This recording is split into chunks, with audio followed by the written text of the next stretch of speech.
When you think of ancient Rome, what comes to mind? Power, legions, empire. But before the famous emperors, there was the one man who made it all possible: Gaius Julius Caesar. He was the ultimate triple threat: a brilliant politician, a gifted writer, and perhaps the greatest military commander Rome ever produced. His ambition was so vast, it destroyed the very republic he swore to serve. He created an empire, but he paid for it with his life. Born into an aristocratic, though not particularly wealthy, family around 100 BC, Caesar was a political animal from the very start. He was shrewd, charismatic, and constantly in debt from funding his own rise through the ranks. To consolidate his power, he formed a game-changing alliance known as the First Triumvirate. He teamed up with Rome's richest man, Crassus, and the great general, Pompey the Great.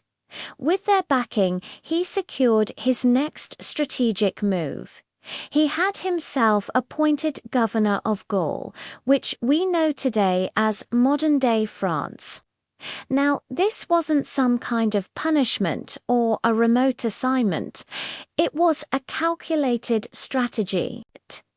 Caesar knew that the only real path to ultimate power in Rome was through military glory and the unwavering loyalty of an army.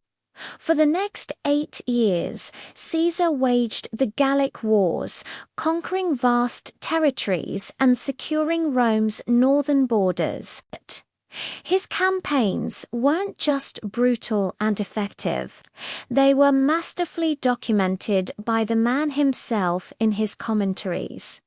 The asterisk commentary De Bello Gallico asterisk. The absolute pinnacle of this long campaign was the Siege of Alesia in 52 BC here. Caesar faced the formidable Gallic chieftain Vercingetorix and a massive, united Gallic army.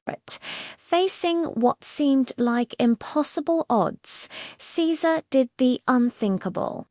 He ordered his legions to build a complete, high-tech double fortification.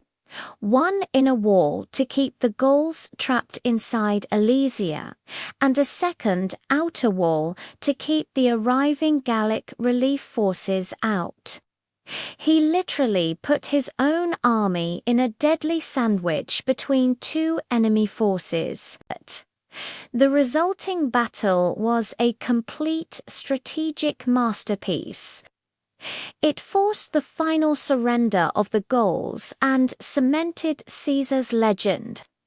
This victory brought him immense wealth, the undying loyalty of his legions, and a level of fame that eclipsed everyone else back in Rome. And that's when Rome and his old allies grew terrified of his power.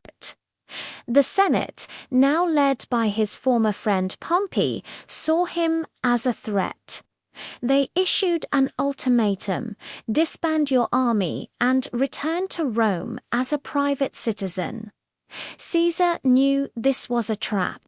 If he returned without his army, he'd be politically ruined, possibly even executed by his rivals. So, in January of 49 BC, he made the fateful choice.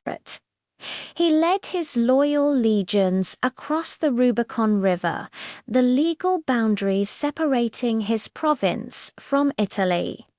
His famous words, "Alia iacta est," the die is cast, signaled the beginning of a devastating civil war. Caesar moved with lightning speed, defeating Pompey, securing Rome, and eventually being declared dictator for life. He wasn't just a military man. He used his newfound power for massive reforms, creating the Julian calendar that, with a few tweaks, we still use today, and completely restructuring Roman governance. He was a king in all but name, but the Republic could not tolerate a king. On the Ides of March 44 BC, Julius Caesar was assassinated by a group of senators, including his own protege, Brutus. They stabbed him to death on the floor of the Senate in a final, desperate attempt to save the Republic. The great irony is that his death sealed the Republic's fate forever. The chaos and power vacuum that followed led directly to the rise of his adopted son, Octavian, who would become Augustus, the very first true emperor of Rome. Caesar himself was never an emperor, but he was the architect of the empire. He proved that one man's relentless ambition could change the course of history, even at the cost of his own blood. What do you think? Was the Senate justified in killing Caesar to try and save the Republic?